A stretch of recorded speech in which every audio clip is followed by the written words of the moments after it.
জল দ্রুত কোমর ছাড়িয়ে ওপরে উঠে আসছে। হঠাৎ লোকটা আমার দিকে ডান হাতটা বাড়িয়ে দিল। আমিও হয়তো ধরার জন্য হাতটা বাড়িয়ে দিতাম, কিন্তু তার আগেই কানে এলো, দাইদা বাবু, ও দাইদা বাবু, আরে এগিয়েও না দাইদা বাবু, সাবধান সাবধান, চলে এসো চলে এসো দাইদা বাবু, তোমার নিশ্চিন্তে পেয়েছি। দাইদা বাবু, চলে এসো দাইদা বাবু। Subscribe now and press the bell icon for listening various Bengali audio stories. ভিন্ন স্বাদের গল্প শুনতে এখনই সাবস্ক্রাইব করুন সংকেত অডিও স্টোরিজ। মদ্যপান, ধূমপান এবং মাদক সেবন স্বাস্থ্যের পক্ষে ক্ষতিকর। সংকেত অডিও স্টোরি কোনোভাবেই একে সমর্থন করে না। আমাদের আজকের গল্পটা সম্পূর্ণরূপে প্রাপ্তবয়স্কদের জন্য। হ্যালো এভরিওয়ান, কেমন আছেন সবাই? সংকেত অডিও স্টোরিতে আজ আপনারা শুনবেন প্রখ্যাত লেখক নূপুর চক্রবর্তীর কলমে ওরা আসে রাতে। সমগ্র পরিচালনায় টিম সংকেত অডিও স্টোরি। আজকে গল্প পাঠে এবং গল্পের সূত্রধার আমি অরুণ। শুরু হচ্ছে আমাদের আজকের গল্প, ওরা আসে রাতে।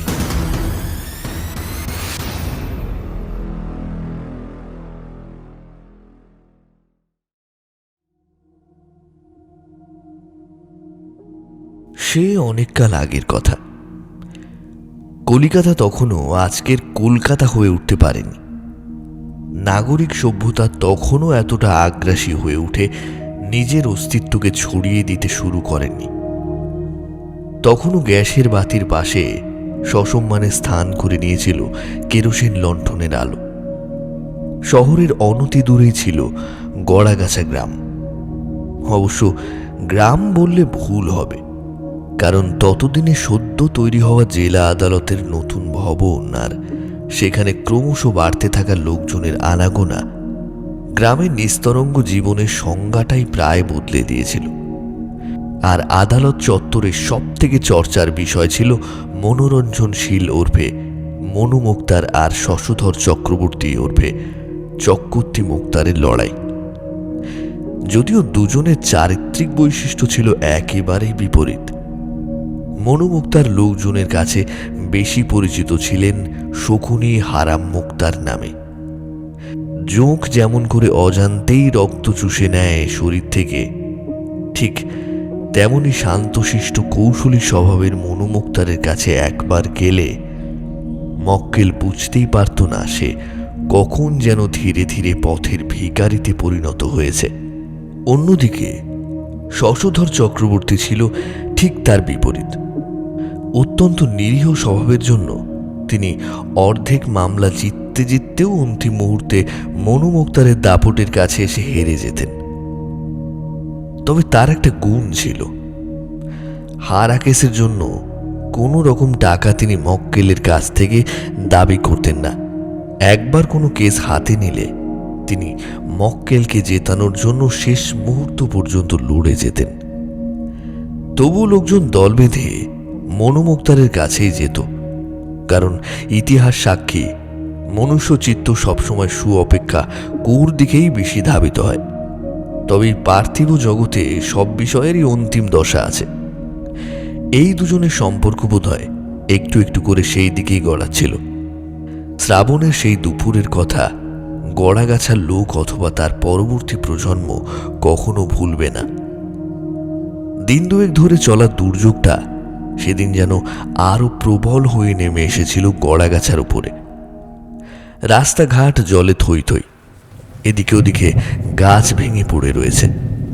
আদালতে তখন চলছে জোরদার মদন মল্লিকের সাথে বৃদ্ধ পুরোহিত জনার্দন ঠাকুরের মামলা। হাকিম অত্যন্ত কড়া, চার্লস সেবাস্টিয়ান।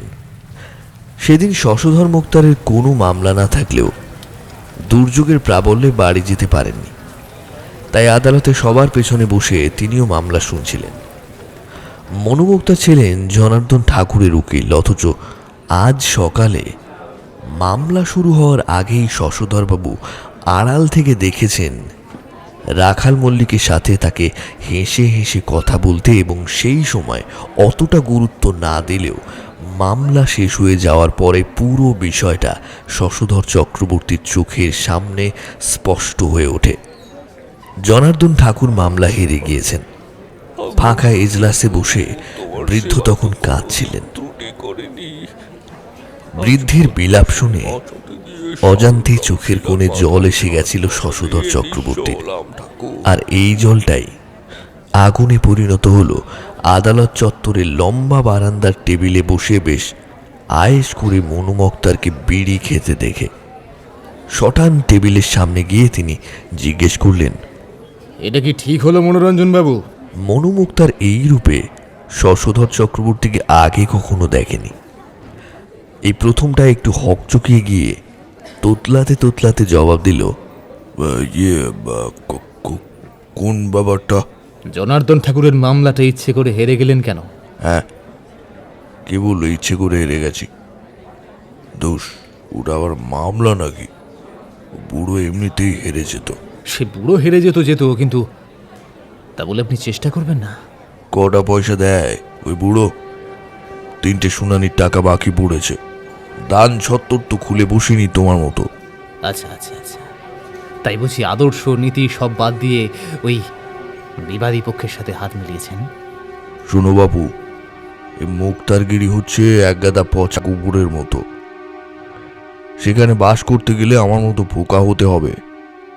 তোমার মতো পদ্মফুল হতে গেলে সব কিছু লাঠে তুলে হিমালয়ে চলে যেতে হয়। তা বলছি যে পরলোকে গিয়ে কি জবাব দেবেন?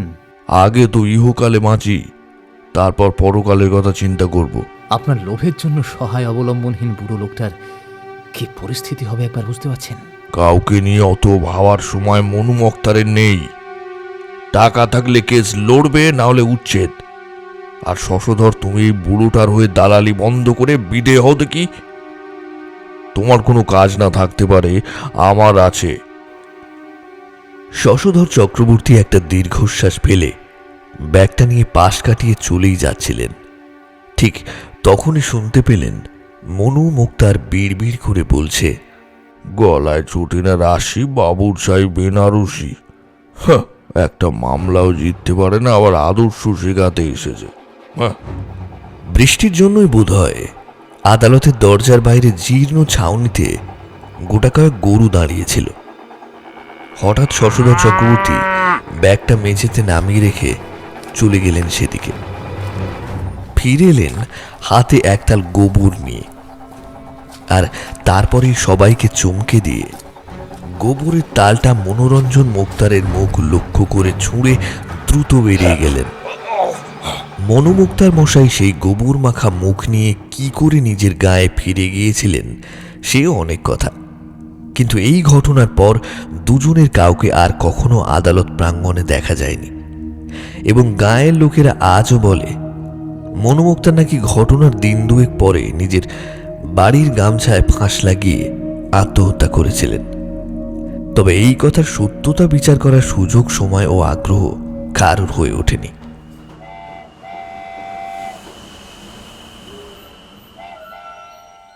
শেষ পর্যন্ত আর স্টেশনে যাওয়ার গাড়িতে ওঠা হলো না হরিবিলাসে। এই নিয়ে দুবার, অবশ্য গতকাল বিকেল থেকেই জিনিসপত্র সব গুছিয়ে রেখেছিল। রাস্তায় খাওয়ার জন্য ভোর থাকতেই হাট থেকে চিঁড়ে, মুড়ি, গুড় আর কলাও কিনে নিয়ে আসা হয়েছিল।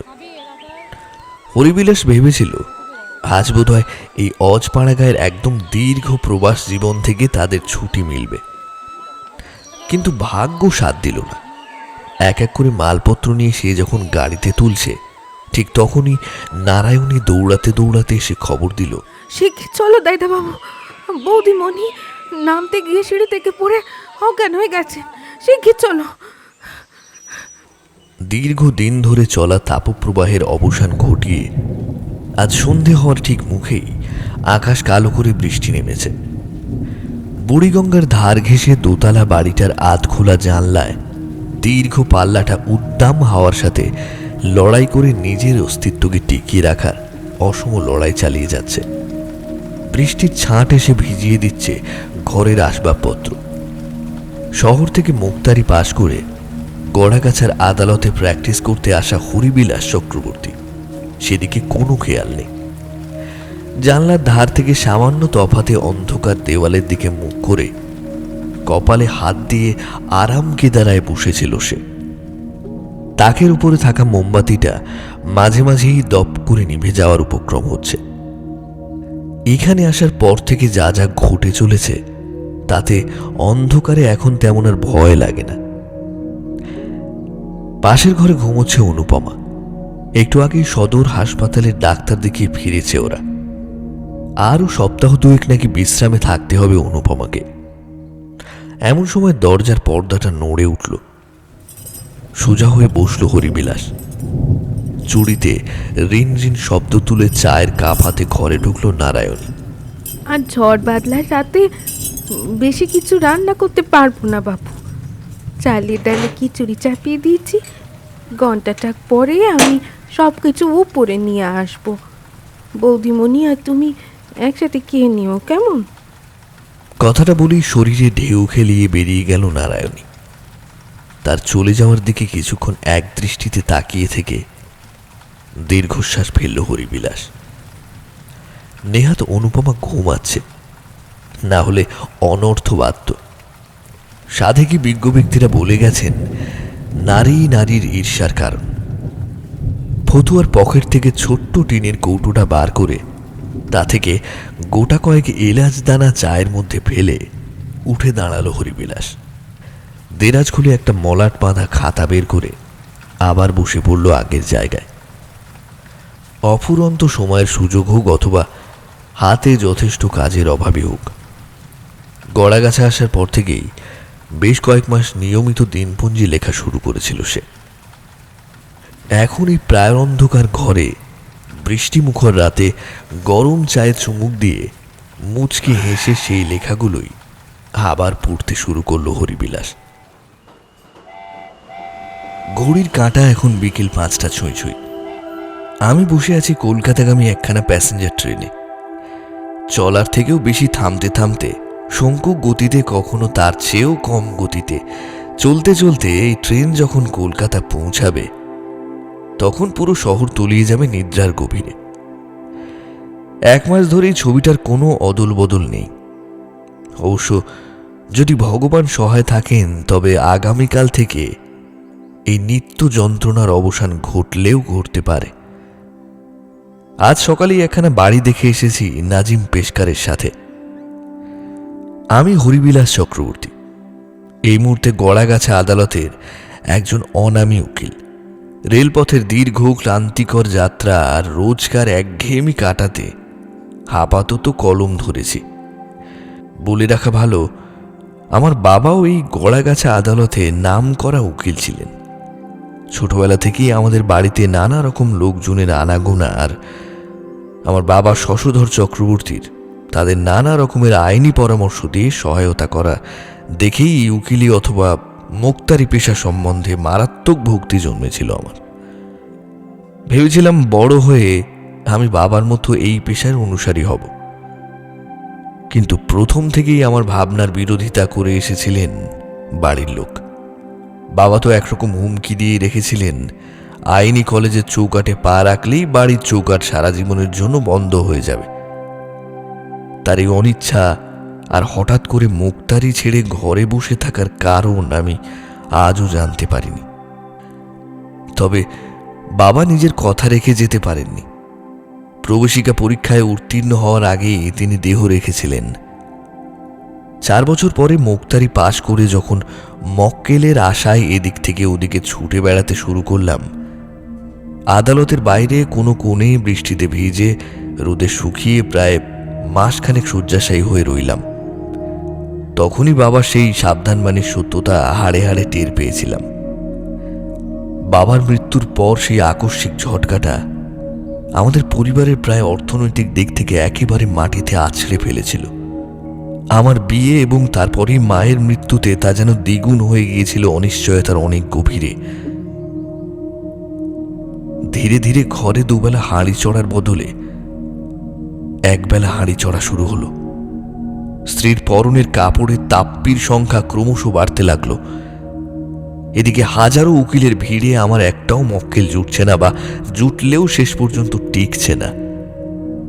সুসময়ের অপেক্ষা ধৈর্যের সীমানা অতিক্রম করতেই ঠিক করে ফেললাম আর কলকাতা নয়, বাবা যে আদালতে মুখতারি করতেন সেই গড়াগাছাতে গিয়েই বসব। যদিও আমার পরিস্থিতি দেখে সেই পরামর্শ অনেক আগেই দিয়েছিলেন বাবার পুরনো এবং অত্যন্ত কাছের বন্ধু অদ্বৈত কাকা। এবার আমার সিদ্ধান্তের কথা জানতে পেরে একটা চিঠি লিখে দিলেন গড়াগাছার স্বনামধন্য উকিল জয়ন্তশীলকে, যাতে তিনি আমাকে তার সহকারী নিযুক্ত করেন। অবশেষে অনেক কাঠখড় পুড়িয়ে যেদিন গড়াগাছা আদালতের সামনে এসে পৌঁছালাম, তখন চারপাশের দৃশ্যটা দেখে বুকের ভেতরটা গুড়গুড় করে উঠল। আদালতের ভবনটা আসলে পুরনো শ্যাওলা ধরা একটা আড়াইতলা বাড়ি। ছাদের অর্ধেকটাই প্রায় গ্রাস করে নিয়েছে পুরনো বটগাছ। এদিক ওদিক চারিদিকে ঠিক ঠিক করছে মানুষ, উকিল, গরুর গাড়ি। সমস্ত জায়গা জুড়ে কোলাহলের পরিমাণ এতটাই বেশি যে এখানে উপস্থিত সবাই একে অন্যের কথা শুনছে কি করে, এটাই সব থেকে আশ্চর্যের। আদালত প্রাঙ্গণে ঢোকার মুখে টিনের চালটা যেখানে নুয়ে পড়েছে, সেখানেই একটা অবক্ষ মূর্তি শুকনো টাটকা ফুলমালার ভিড়ে চাপা পড়ে আছে। নিচের বেদিতে লেখা আছে স্বর্গীয় মনোরঞ্জনশীল। এত বিচিত্র জনারণ্যে জয়ন্তশীলকে খুঁজব কোথায় ভাবতে ভাবতে যখন ভেতরে ভেতরে অস্থির হয়ে উঠেছি, ঠিক তখনই পেছন থেকে লুঙ্গি পরা লম্বা কালো মতন একটা লোক আমার উপর প্রায় ঝুঁকে পড়ে বলল, এইখানে নতুন নাকি? আজ মামলা আছে বুঝি? কোনো চিন্তা নাই, এই শিল বাবার একখান আশীর্বাদী ফুল লইয়া নির্বিঘ্নে যাও, সব ঠিক হইয়া যাবে। হ্যাঁ হ্যাঁ বুঝলাম। ইয়ে, জয়ন্তশীলকে কোথায় পাবো বলতে পারেন? আমি মানে এক ঝলক দেখাই বুঝতে পারতাছি তুমি এই গ্রামে নতুন আইছো, তাই বাপের ব্যাটারে চিনো না। ওই যে বারান্দার শেষ মাথায় কেষ্টচূড়া ফুল গাছের নিচে দেখতেছ না যে ভিড়টা জটলা পাকাইয়া আছে, ওইটাই জয়ন্তশীলের লাইকা। যাও ওখানে গিয়া লাইন দাও দেখি। তা একখান বিড়ি হবে নাকি? হ্যাঁ, আমি বিড়ি খাই না। আমার কথা শুনে লোকটা বেজার মুখে খোঁড়াতে খোঁড়াতে একদম চত্বরের বাইরে চলে গেল। বারান্দায় উঠে জয়ন্তশীলের কাছাকাছি অবধি যেতেই গলদঘর্ম হতে হলো। ভদ্রলোকের বয়স মাঝারি, কিন্তু নাকের উপর একখানা সরু গোঁপ আর নাকের ডগায় নেমে আসা চশমাটি দেখলে মনে হয় চেহারার উপরে থাকা গাম্ভীর্যের ছায়াটা যেন একরকম জোর করিয়ে আনা হয়েছে। চিঠির খামের উপর লেখা নামটা এক ঝলক দেখেই তিনি এক মুহূর্তের জন্য আমার দিকে মুখ তুলে চাইলেন। তারপর ইশারায় বাইরে বটগাছের নিচে চিঁড়েমুড়ির দোকানে অপেক্ষা করতে বললেন। কিন্তু সেই অপেক্ষা যখন শেষ হলো, ঘড়ির কাঁটা ততক্ষণে 4টের ঘর ছুঁই ছুঁই। বাধ্য হয়ে আমি আর একবার তার খোঁজ নিতে যাব কিনা ভাবছি, ঠিক তখনই হুড়মুড়িয়ে হাজির হলেন জয়ন্তশীল। প্রথমেই দোকান থেকে এক বাটি খই গুড় নিয়ে নিলেন, তারপর এক ঘুঁটি গরম দুধ তাতে ঢেলে বেশ আয়েশ করে কিছুটা খেয়ে হাত চাটতে চাটতে জিজ্ঞেস করলেন, দেখলে অবস্থাটা? নিঃশ্বাস ফেলার জো নেই। সেই কোন সকালে বেরিয়েছে, শুধু এই মামলা ওই মামলা সেই মামলা, যাচ্ছে তাই ব্যাপার। সমাজ রসাতলে যাচ্ছে দিন দিন। তা চিঠিটা পড়লাম, অবস্থা তো খুব খারাপ, বুঝতেই পারছি।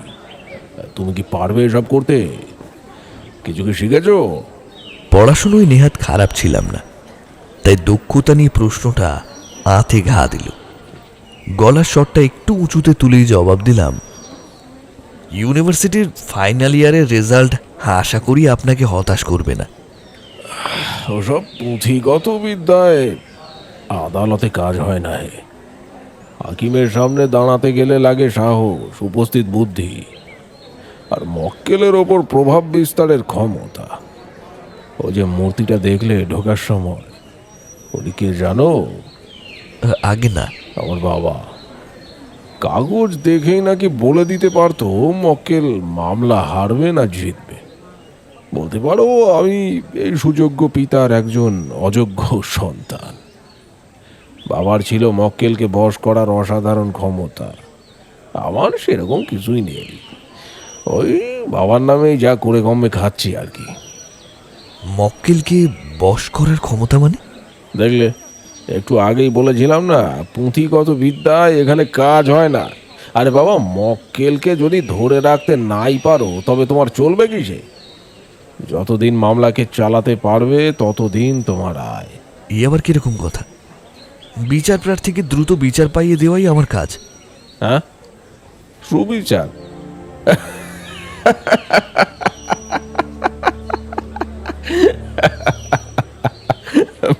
বেটা বেটা বলে কি? ওহে, আমার আমার অ্যাসিস্ট্যান্ট হতে তোমার অনেক সময় লাগবে, অনেক কিছু শিখতে হবে। কাল চলে এসো, যাও যাও। এতক্ষণ অপেক্ষা করিয়ে সময় নষ্ট করানোর পরে কান এঁটো করা হাসিতে সর্বাঙ্গ জ্বলে গেল। ইচ্ছে হলো ফিরে আসি, দরকার নেই কাজবাজের। কিন্তু পরক্ষণে মনে হলো ঘরের অভাবের আগুন দাও দাও করে জ্বলছে, তাই কোনো হঠকারী সিদ্ধান্ত মারাত্মক হয়ে উঠতে পারে আমার আর অনুপমার জীবনে। অপমানটা হজম করে নিষ্পৃহ গলায় জবাব দিলাম, রাতের বেলায় একটু থাকার ব্যবস্থা আশেপাশে কোথাও, অথবা যদি আপনার ওখানে কাল সকালে অন্য উপায় করে নেব। হ্যাঁ, বাড়ি তো না আমার, যেন ধর্মশালা। এটা কি কলকাতা শহর নাকি? চাইলেই কোনো মেসে রাত কাটাতে পারবে অথবা বাসা ভাড়া পাবে। এক কাজ করো, সন্ধ্যে 6টা নাগাদ ট্রেন আছে কলকাতায় যাওয়ার, ফিরে যাও, সকালে এসো। এতটা রাস্তা ট্রেনে গিয়ে কাল আবার সকালে আসবো, এ তো একরকম অসম্ভব। তার দরকারটা কার, তোমার না আমার? না ফিরতে পারলে এই বারান্দায় শুয়ে রাতটা কাটিয়ে দাও। দেখো বাবু, আমার নাম জয়ন্ত উকিল, মগজের দাম আছে, সেটাকে তোমার জন্য ওই বিনে পয়সায় খরচ করতে পারবো না। যাও যাও যাও, বিদায় হও, যাও। বুঝলাম এখন কলকাতা ফিরে যাওয়া ছাড়া আর কোনো উপায় নেই, বরং কাল সকালে এসেই সবার আগে থাকার জায়গার খোঁজ করতে হবে। জয়ন্তশীল বাটিতে থাকা পুরো খাবারটা শেষ করে বাটির কানায় লেগে থাকা দইটুকু জিভ দিয়ে চেটে নিয়ে একটা লম্বা ঢেকুর তুলে আমার দিকে তাকিয়ে জিজ্ঞেস করলেন, তা কি ঠিক করলে? আগে ফিরে যাব। কাল সকাল 11টার মধ্যে যেন দেখতে পাই টেবিলের সামনে। সময়ের মধ্যে না আসতে পারলে ভেবে নেব তোমার দ্বারা ওই মুখতারগিরি হবে না, বড় জোর আদালতের ঘর দৌড় ঝাড় দেওয়ার কাজ হতে পারে। এরে, ও টাকার থলেটা মনে হয় টেবিলে ফেলে এসেছি। খাবারের দামটা আপাতত তুমি মিটিয়ে দিও তো।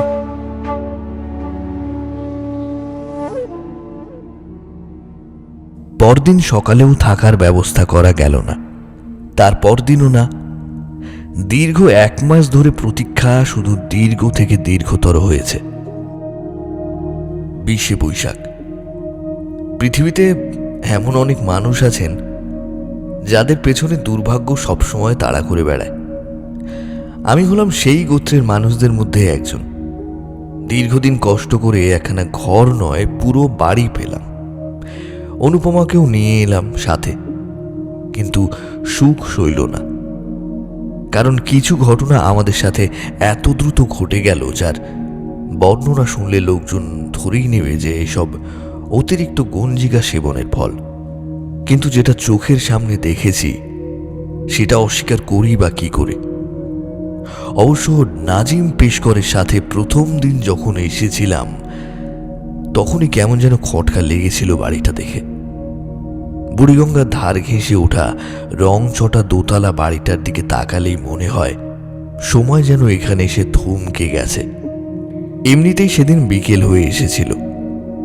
তারপর গড়াগাছা থেকে কোনো গরুর গাড়ি মুকুন্দপুরের ওপর দিয়ে গেলেও জঙ্গলের ভেতরে রাস্তা দিয়ে এই বাড়ির সামনে আসতে কেউ রাজি হলো না।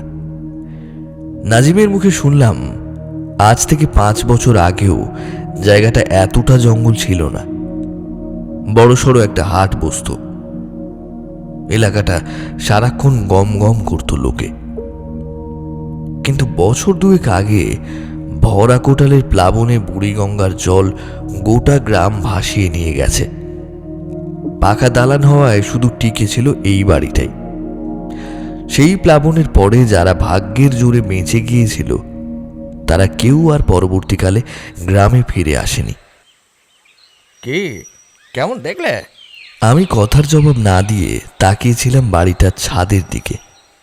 কার্নিশে একটা বড় কাক বসেছিল। এত বড় কাক আগে কখনো দেখিনি। আশ্চর্যের বিষয়, কাকটাকে একবারের জন্যও ডাকতে শুনলাম না। হঠাৎ মনে হলো কাকটার ক্রুদ্ধ দৃষ্টি যেন পুরোপুরি আমার উপর নিবদ্ধ, যেন বাড়ির ভেতরে অনধিকার প্রবেশের চেষ্টা করলে সে আমার উপর ঝাঁপিয়ে পড়বে। বৃদ্ধ পেশকার তার মেহেন্দি করা দাড়িতে হাত বুলিয়ে কৌতুকের স্বরে আবার জিজ্ঞেস করলো, পছন্দ হইল না? ভালো, তবে কিনা একটু বেশি চুপচাপ। কি বলেন?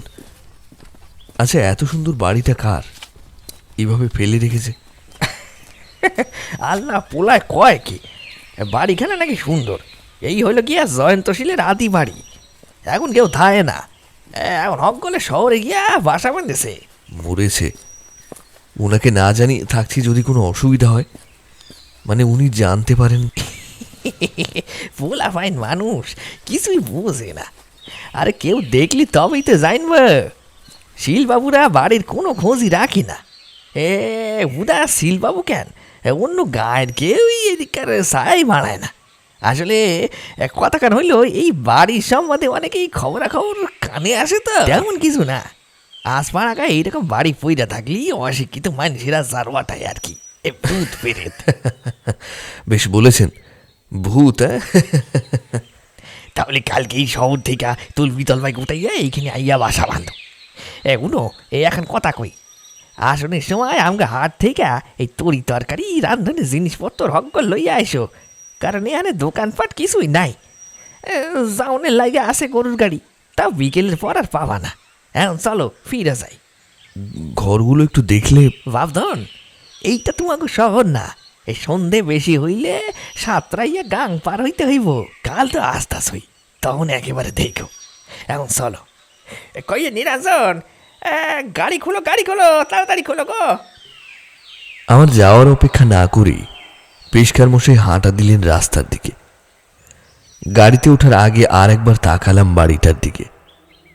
চুপচাপ বসে থাকা কাকটা এতক্ষণ পরে বাড়ির উপর চক্রাকারে পাক খেতে শুরু করলো। তার কাক আর শব্দে কানে তালা লাগার জোগাড়। পরদিন শহর থেকে সব প্রয়োজনীয় জিনিসপত্র কিনে অনুপমাকে সঙ্গে নিয়ে পৌঁছালাম গড়াগাছায়। সারাদিন অনুপমা আদালত চত্বরের সেই খইমুড়ির দোকানে বসে রইল। এদিকে নানা রকম অনুরোধ উপরোধ করেও 4টের মধ্যে কাজকর্ম শেষ করার চেষ্টা করলেও জয়ন্তশীল একের পর এক কাজ চাপিয়েই যাচ্ছিলেন। অবশেষে সবকিছু যখন মিটল, তখন বটগাছের মাথার উপরের আকাশটা লাল হয়ে গেছে। অনেক চেষ্টা করে হাতে পায়ে ধরে দ্বিগুণ টাকা দিয়ে গাড়োয়ানকে রাজি করিয়ে মুকুন্দপুরে পা রাখতে রাখতেই সন্ধে ঘনিয়ে এলো। আমি জিনিসপত্রগুলো গাড়ি থেকে নামিয়ে রাখছিলাম, কিন্তু অনুপমা ছইয়ের ভেতরে হাত গুটিয়ে বসে রইল। এদিকে অল্প বয়সী গাড়োয়ানটিও তাড়া দিচ্ছে গাড়ি থেকে নেমে যাওয়ার জন্য। বিরক্ত হয়ে জিজ্ঞেস করলাম, কি ব্যাপার অনু, নামো। অনুপমা অন্ধকারে ভূতের মতন দাঁড়িয়ে থাকা বাড়িটার দিকে তাকিয়ে বলল, আমার ভালো লাগছে না, চলো ফিরে যাই। কেন এরকম করছো বলো তো? ফিরে যাব বলে কি এতদিন ধরে কষ্ট করলাম? সমস্ত জায়গা জুড়ে কেমন একটা অশুভ অশুভ গন্ধ, তুমি পাচ্ছ না? উফ, এতদিন শহরে বাতির আলোয় থেকে অভ্যেস হয়ে গেছে তো, এখন হঠাৎ করে এত অন্ধকার দেখলে ভয় পাচ্ছ। চলো চলো লক্ষ্মীটি, দিন কয়েক থাকো, দেখবে সব ঠিক হয়ে যাবে। বাড়ির লোহার ফটকটা খোলাই ছিল, এমনকি সদর দরজাটাও। তবে সব থেকে স্বস্তির বিষয়ে দরজা এবং তার ছিটকিনিগুলো এখনো অবধি যথেষ্ট মজবুত আর অক্ষত। টর্চের আলো সম্বল করে যতটুকু দেখা যায় তার মধ্যেই কয়েকটা ঘর বেছে নিয়ে দোতলার একটা ঘর আপাতত বেছে নিলাম। ঘরের মাঝখানে চৌকিও আছে। অনুপমা লণ্ঠনটা ধরিয়ে তোষকটা পেতে ফেলল। আমি জানলাগুলো খুলে দিলাম। ঘরের ভেতরের আবহাওয়া যেন দীর্ঘদিন পরে বাইরের বাতাসের স্পর্শ পেয়ে উজ্জীবিত হয়ে উঠল।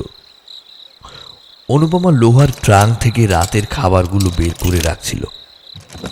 খাবার বলতে খই, সরু ধানের চিড়ে, দই আর পাকা সবরি কলা। আমি জানলা খুলে দিয়েছি দেখে অনুপমা পাশে এসে দাঁড়ালো। আকাশে গোল থালার মতো চাঁদ উঠেছে। জ্যোৎস্নার আলোয় নদীর জল চকচক করছে। যতদূর দেখা যায় ততদূর জনমানবের কোনো চিহ্নই নেই। চিরপরিচিত ঝিঝি পোকার ডাকটাও যেন এখানে ক্ষীণ। সেটুকু না থাকলে নির্দ্বিধায় বলে দেওয়া যায় আমরা এই মুহূর্তে পৃথিবীর বুক ছাড়িয়ে অনেক অনেক দূরে মহাশূন্যের গহ্বরে ভেসে চলেছি। আকাশে চাঁদ আর রাতের নীরবতাকে সাক্ষী রেখে আমি এক ঝটকায় কাছে টেনে নিলাম অনুপমাকে। কিন্তু অনুপমা আমার কাছে আসা তো দূরের কথা, বরং ফাঁদে পড়া পাখির মতো ছটফট করতে করতে দূরে সরে গেল। অন্য সময় হলে এই অদ্ভুত পরিবেশে স্যাঁতস্যাঁতে প্রায় অন্ধকার ঘরে অনেক সাধ্য সাধনা করেও ঘুম আসত না। কিন্তু আজ সকাল থেকে অনেক খাটাখাটনি গেছে, তাই বোধহয় খাওয়া দাওয়া শেষ করে বালিশে মাথা রাখা মাত্রই তলিয়ে গেলাম গভীর ঘুমে। তখন ঠিক রাত কটা আমি জানি না। মশার কামড়ে ঘুমটা ভেঙে গিয়েছিল। মশারি সাথে ছিল, কিন্তু শহরের মতো অতটা উৎপাত এখানে হবে না ভেবে আর টাঙায়নি। চৌকির নিচে উঁকি মেরে দেখলাম লণ্ঠনটাও নিভে গেছে। জানলা দিয়ে আসা চাঁদের অল্প আলোটাই এখন সম্বল। গলাটা শুকিয়ে কাঠ হয়ে গেছে। ওই জানলার নিচে কুঁজোটা রাখা হয়েছে। বালিশের পাশ থেকে টর্চ লাইটটা বের করে এগোতে যাব ঠিক তখনই মনে হলো দরজার বাইরে বারান্দায় কেউ যেন দাঁড়িয়ে আছে। চোর নয় তো, কিন্তু এই পাণ্ডব বর্জিত জায়গায় চোর কোথা থেকে আসবে ঠিক বিশ্বাস করতে মন চাইল না। টর্চ লাইটের আলোটা দরজার বাইরে ফেললাম। না, কেউ নেই। পুরো বারান্দা খাঁ খাঁ করছে। চোখের ভুল হতে পারে।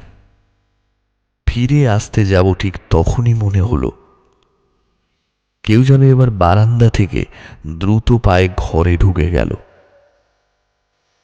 মানুষের চোখের ভুল একবার হতে পারে, দুবার নয়।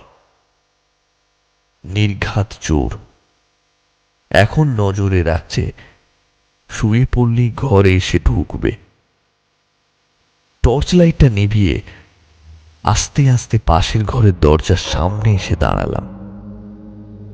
পাল্লাগুলো খোলাই ছিল। হাতে থাকা 4 ব্যাটারির টর্চটা কাউকে আঘাত করার জন্য যথেষ্ট। সেটাকে শক্ত করে ধরে বারান্দাটা আর একবার ভালো করে দেখে নিয়ে ঢুকে পড়লাম ঘরের ভেতরে। তারপরে ফস করে আবার জ্বালিয়ে ফেললাম টর্চটা। পুরো ঘরের দেওয়াল জুড়ে শ্যাওলার কারুকাজ। জায়গায় জায়গায় মাকড়সা, মোটা ঝুল আর ঘরের মেঝেতে পুরো ধুলোর আস্তরণ। বন্ধ জানলায় মরচে পড়া ছিটকিনিটা বুঝিয়ে দিল শুধু আজ নয়, বিগত কয়েক বছরে এই ঘরে কারোর পায়ে পড়েনি। অতিরিক্ত পরিশ্রমের ফলে বোধহয় শরীর গরম হয়েছে, তাই ভুলভাল দেখেছি। আগামীকাল সকালে উঠেই ভালো করে স্নান করতে হবে। একটা দীর্ঘশ্বাস ফেলে দরজার কাছাকাছি আসতেই কিছুটা হোঁচট খেয়ে হুমড়ি খেয়ে পড়লাম। হাত থেকে টর্চ লাইটটা ছিটকে পড়ে নিভে গেল। আর ঠিক তখনই কালো আলখাল্লার মতো কি একটা যেন উপর থেকে আমার শরীরের উপরে পড়ে আষ্টে পৃষ্ঠে চেপে ধরল।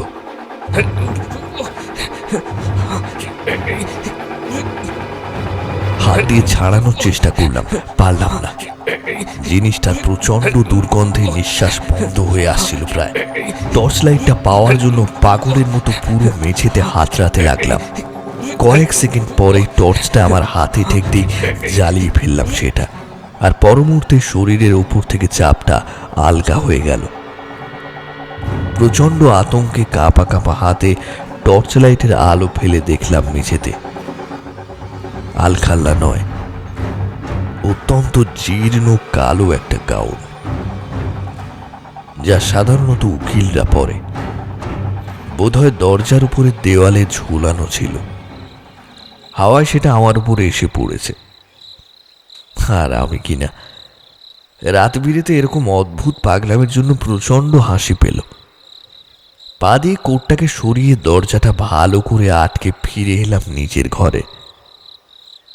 অনুপমা তখনও অঘরে ঘুমোচ্ছে, যদিও পরে জেনেছিলাম কালো গাউনটা জয়ন্ত শীলের বাবা মনোরঞ্জন শীল ওরফে মনু মুক্তারের।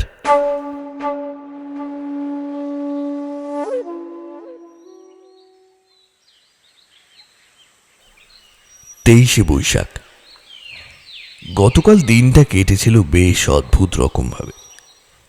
সকালটা শুরু হয়েছিল ভালোভাবেই, কিন্তু বেলা গড়াতেই ভালো লাগাটা ক্রমশ ফিকে হয়ে যেতে শুরু করলো। আগে সকালের ঘটনা দিয়ে শুরু করা যাক। যে যাই বলুক, শহর থেকে এখানে আসার পরে আমার ঘুমটা কিন্তু ভালোই হচ্ছে।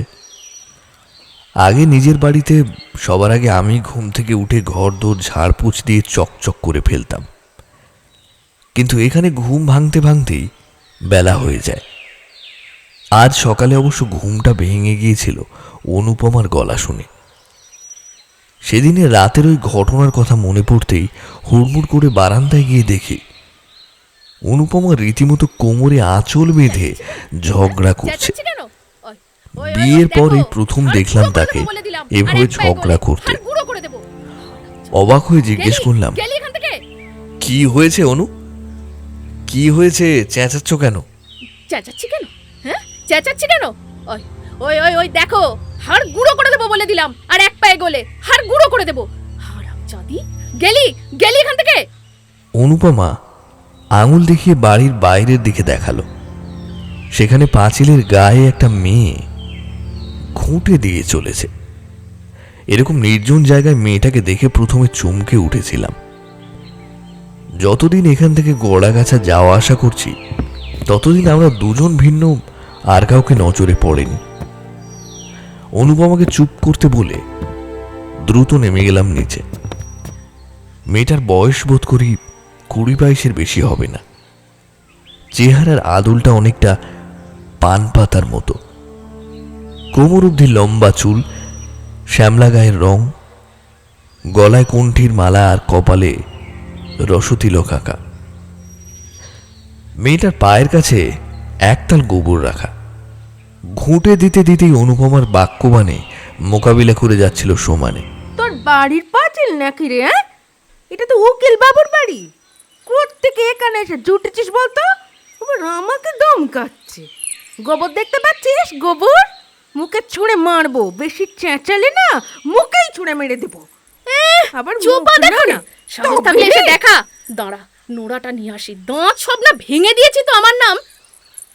পরিস্থিতি ঘোরালো হয়ে উঠছে দেখে গলা স্বরে রীতিমতো গাম্ভীর্য এনে মেয়েটিকে জিজ্ঞেস করলাম, কে তুমি? এখানে কোথায় থাকো? সম্ভবত আমি ওর পেছনে এসে দাঁড়িয়েছি, ঝগড়ার মাথায় খেয়ালই করেনি মেয়েটা। ফলে আমার গলাটা শুনেই বেশ চমকে উঠে অসংলগ্ন আঁচলটা ঠিক করতে করতে দুপা পিছিয়ে গেল সে। দ্রুতই গলার স্বরটা সপ্তম থেকে একদম প্রথমে চলে এলো। কে গা তুমি? আমার পরিচয় পরে হবে, আগে বলো তুমি কে? আমি আমি নারায়ণী। ওই যে ওইদিকে গোসাই পাড়ায় থাকি। এই বাড়ির পাঁচিলে ঘুঁটে দিচ্ছ কেন? কি করব আর, ঘুঁটে বেচেই তো পেট চলে। আমি তো রোজ সকালে এই বাড়ির পাঁচিলে ঘুঁটে দিই আর বিকেলে তুলে নিয়ে যাই। কদিন আটে গিয়ে বিক্রি করি। তা কদিন জ্বরে পড়েছিলাম বলে আর আশা হয়ে ওঠেনি।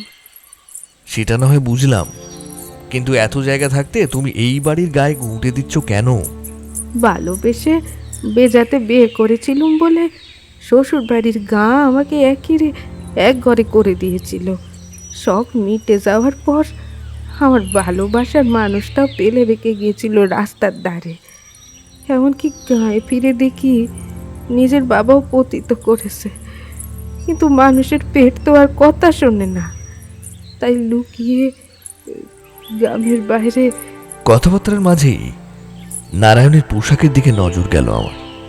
অত্যন্ত ময়লা, মলিন এবং জীর্ণ শাড়িটা কোনো রকমে তার আব্রু রক্ষা করছে। আমার চোখের দিকে তাকিয়ে পাঁচিলের আরও গা ঘেঁষে জড়সড় হয়ে কাঁপা কাঁপা গলায় সে বলল, ছেড়ে দাও, আজকে বিকেলে গুটেগুলো তুলে নিয়ে আমি আর এদিকে আসবো না, ছেড়ে দাও। আমার এখানে কাজ করবে, বৌদিমণির দেখাশোনা করবে, ঘরের টুকটাক কাজকর্ম করবে, খাওয়া দাওয়া পাবে, মাসের শেষে মাইনেও পাবে। আমার কথায় নারায়ণীর মুখটা যেন উজ্জ্বল হয়ে উঠল। সামান্য ঘাড় নাড়িয়ে চুপচাপ দাঁড়িয়ে রইল সে। আমিও হাঁপ ছেড়ে বাঁচলাম।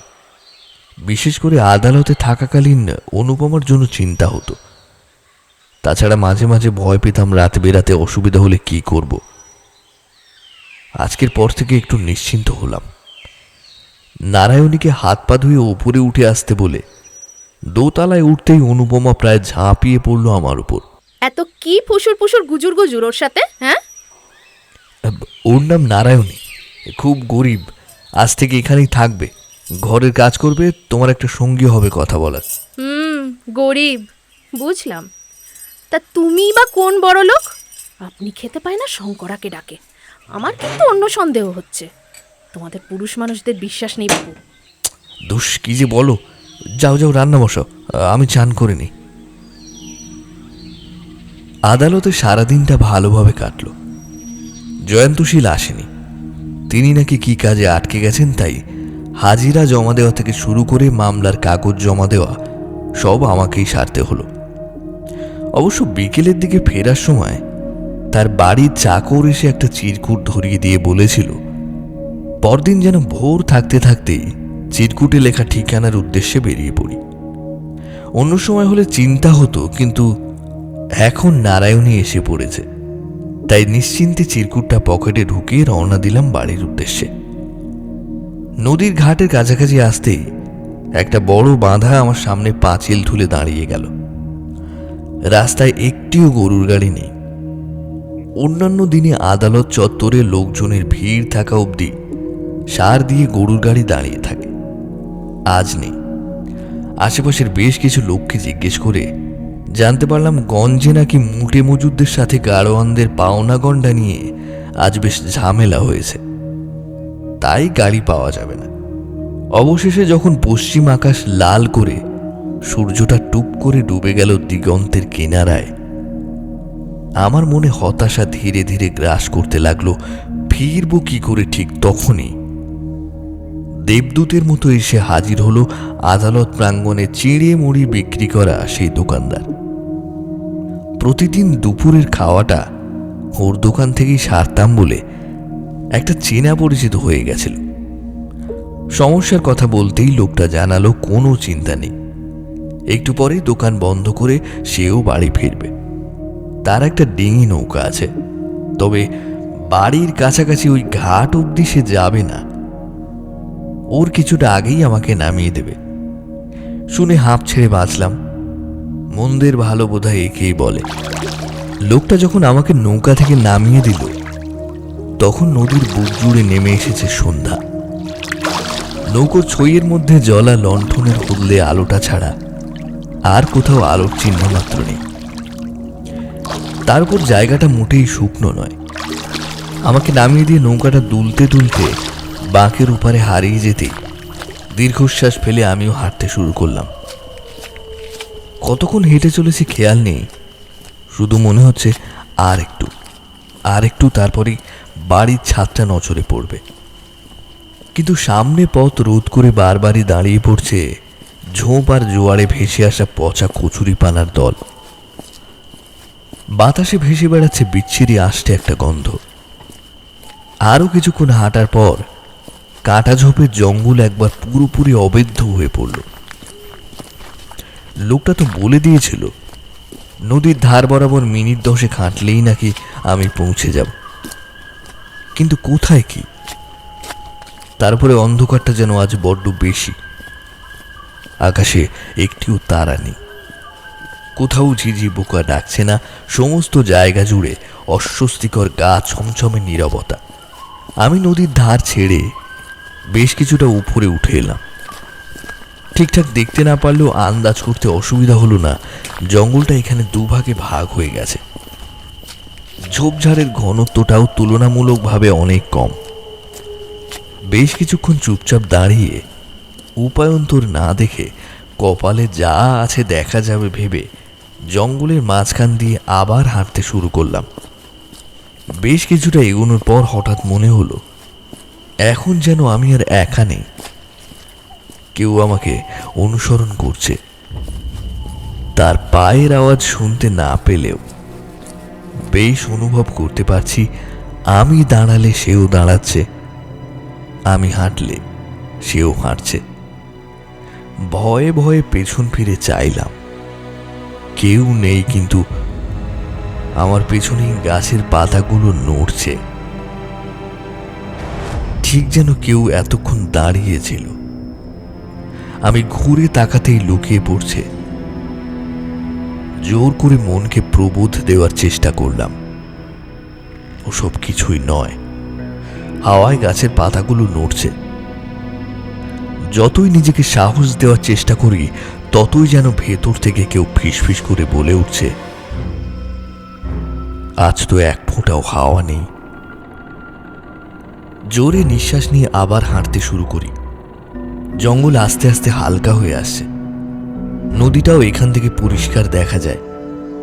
বুকের ভেতরে নিভতে চলা আশার প্রদীপটা একটু হলেও আবার ধপ করে জ্বলে ওঠে। হঠাৎ আমাকে চমকে দিয়ে একটা বরফের মতো ঠান্ডা দমকা হাওয়া অস্থিমজ্জাকে কাঁপিয়ে দিয়ে পাশ কাটিয়ে সামনে স্থির হয়ে থাকা গাছপালাগুলোর মধ্যে আলোড়ন তুলেই আবার মিলিয়ে গেল। এবার মনে হচ্ছে কেউ আমাকে অনুসরণ করছে না, বরং আমি অদৃশ্য কাউকে অনুসরণ করে চলেছি। যাকে অনুসরণ করছি তার কোনো অবয়ব নেই, তার কোনো ইন্দ্রিয় গ্রাহ্য অনুভূতি নেই, তবে দমকা হিম শীতল হাওয়াটা মাঝে মাঝে বোধহয় তার অস্তিত্ব প্রমাণে মরিয়া চেষ্টা চালিয়ে যাচ্ছিল। আমার পায়ের নিচের জমি কখন যেন ধীরে ধীরে ঢালু হতে শুরু করেছে। অদূরেই জলের কলকল শব্দ শোনা যাচ্ছে, সেই শব্দ ক্রমশ স্পষ্ট থেকে স্পষ্টতর হয়ে উঠছে। অল্প কিছুক্ষণের মধ্যেই থকথকে কাদা আর ঠান্ডা জল গোড়ালি স্পর্শ করে ফেলল।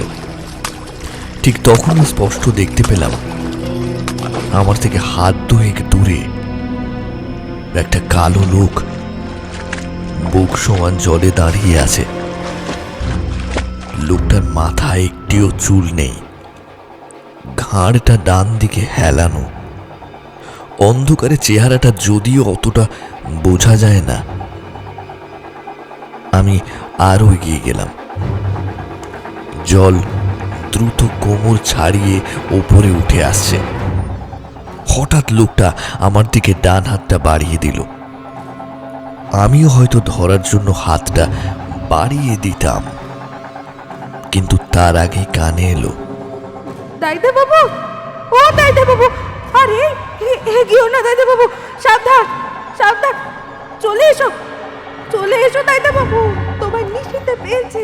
দাইদা বাবু, চলে এসো দাইদা বাবু। নারায়ণীর গলা শুনে নিমেষেই সমস্ত ঘোর কেটে গেল। ঘাটের উপরে লণ্ঠন হাতে দাঁড়িয়ে রয়েছে নারায়ণী, কিন্তু আমি কোথায় এসে পৌঁছেছি? নদীর জলের তীব্র স্রোত তখন মহা উল্লাসে আমাকে টেনে নিয়ে যাচ্ছিল আরো গভীরে। প্রাণপণে চেঁচিয়ে উঠলাম, বাঁচাও বাঁচাও বাঁচাও। আর কিছু বলতে পারলাম না, হাত পা অবশ হয়ে এসেছিল প্রায়। চেতনা হারিয়ে ফেলা ঠিক আগের মুহূর্তে শুধু অনুভব করেছিলাম কোনো অমানসিক শক্তি আমাকে টেনে নিয়ে চলেছে স্রোতের বিপরীতে। জ্ঞান ফেরার পরে নিজেকে আবিষ্কার করি নারায়ণীর কোলে।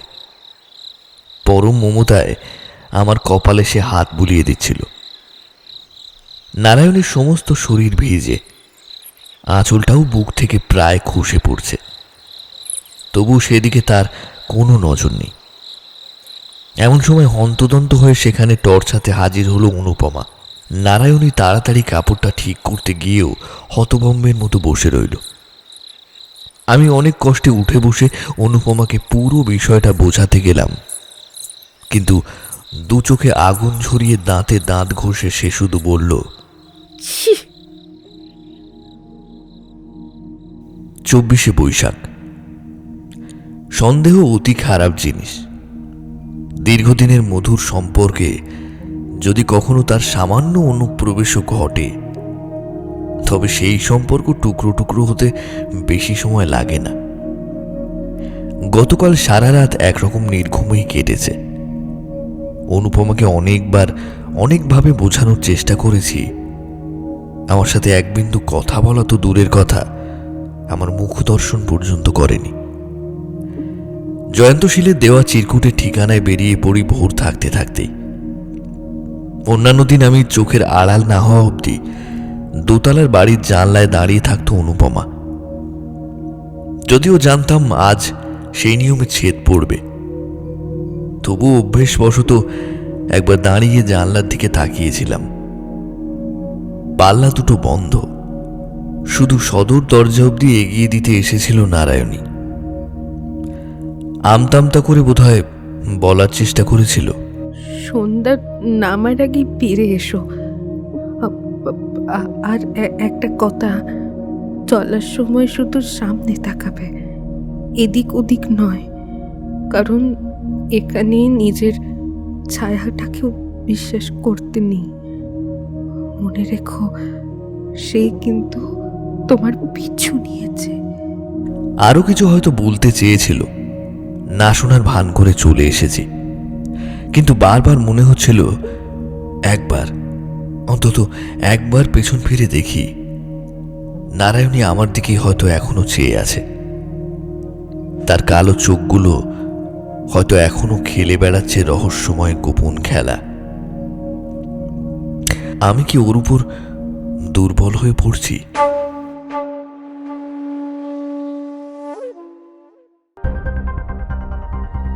নমস্কার, সংকেত অডিও স্টোরিতে শুনছেন প্রখ্যাত লেখক নূপুর চক্রবর্তীর কলমে ওরা আসে রাতে প্রথম পর্ব। খুব শীঘ্রই আমরা নিয়ে আসব এই গল্পের দ্বিতীয় পর্ব। ততক্ষণ পর্যন্ত সকলকে জানাই অসংখ্য ধন্যবাদ।